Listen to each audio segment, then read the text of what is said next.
Peter, what the hell do you think you're doing? I've told you. Hi, Peter Barlow. Rachel Goddard, Weatherfield Social Services. You best come in. Can't we talk about it first? I'm sorry, is this a bad time? No, please, Rachel.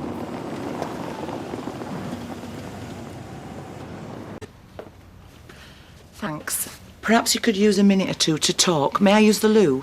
Up the stairs, straight ahead. Thanks.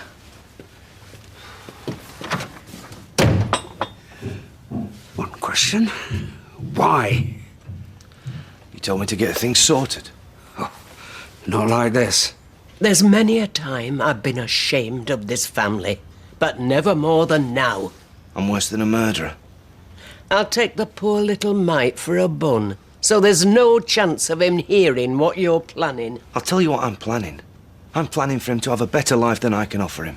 And why can't either of you see that? Because you've already made it very clear that you think I'm rubbish father.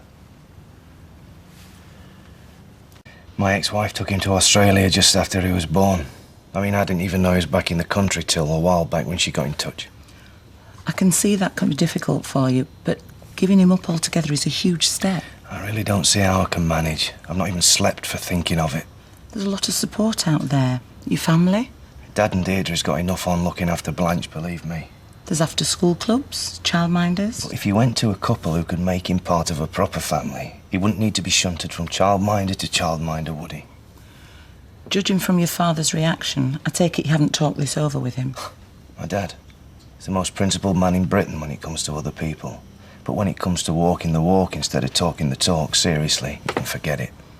And it doesn't worry you giving Simon up now, that you won't wake up in the morning, maybe next year, maybe the year after, and think, what have I done?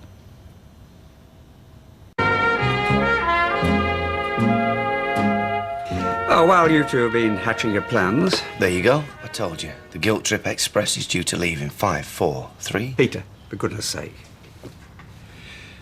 Blanche and I have also been talking. It's naught to do with me. Anyway, Deirdre and I are prepared to help you with looking after Simon.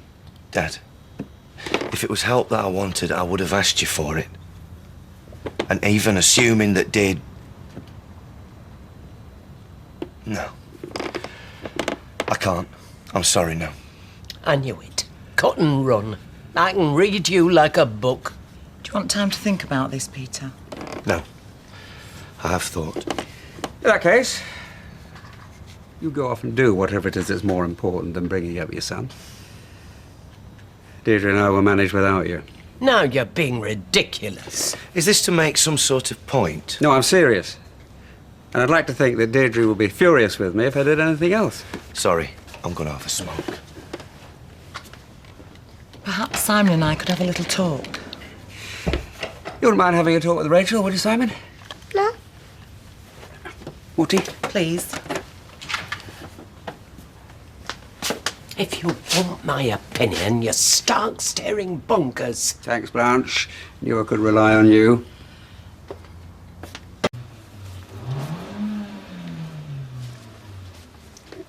Did you know my mummy? I didn't. Was she nice?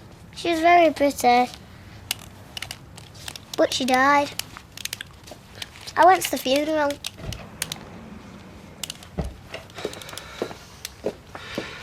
Look, if you really want to do this... I do. I think it's important Simon knows he's still got a family that cares about him. OK, let's just get one thing straight. It's not that I don't care about him.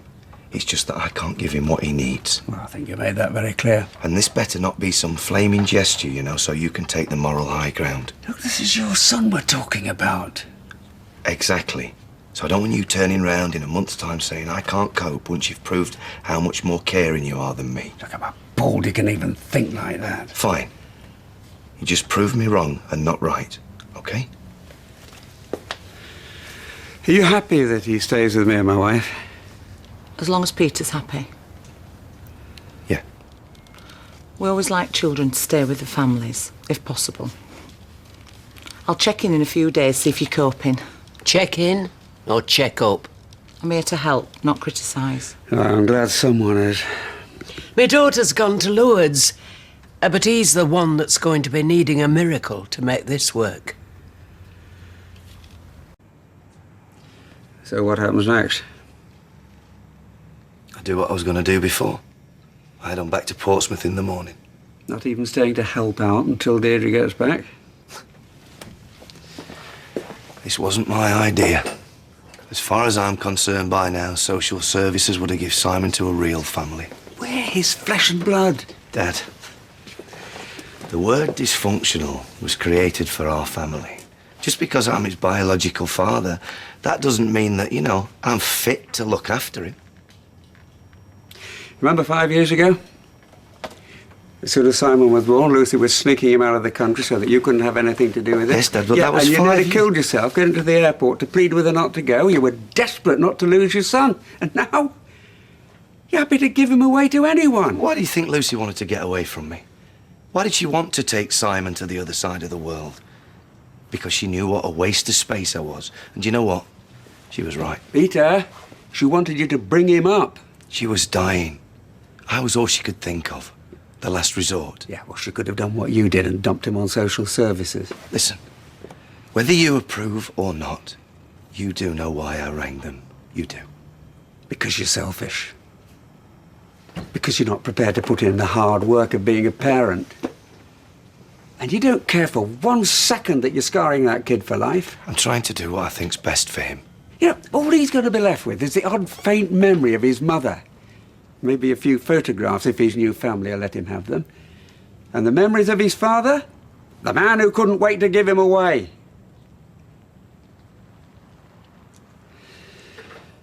Peter, Simon needs to have a sense of who he is, who his mother was, never mind his father. And you're the only person in the world who could do that.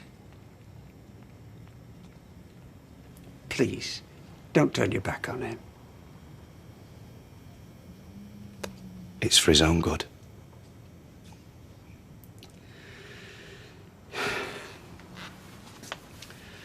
Well, you made it abundantly clear what you think of me as a father.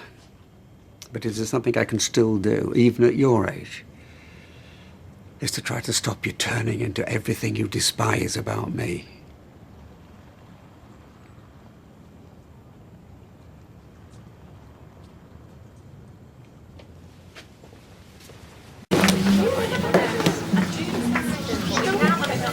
Thought I might find you in here. Well, you can read me like a book, Blanche. Do you want a drink? I think you're drinking enough for both of us. Look, my dad's already given me the lecture. So, okay, what do I get from you? Emotional blackmail? Blackmail only works when you've got a guilty conscience. Do you think this is easy for me? I'm trying to make a clean break. And that's the best thing for all of us. Not for your dad. He'd hate to admit it, but he's an old man. By springtime, he'll be 6 months slower, and Simon will be 6 months faster. And what about if it gives him a new lease of life? Gives him a reason to get up in the morning, eh? Oh, you're doing this for your father's sake. What a prince among men you are. Do you know, the more I think about it, Oh, yeah, I'm very surprised. I mean, me and Lucy weren't exactly on the best of terms. No. Nobody gave me a clue. And you get all the paperwork from a solicitor. Oh, yeah, I'll be there. Okay. See you then. Bye. Get me another scotch, large one. Okay. And, get Leanne another one, will you? well, that phone call certainly cheered you up. Oh, yeah. I think the phrase is life-changing.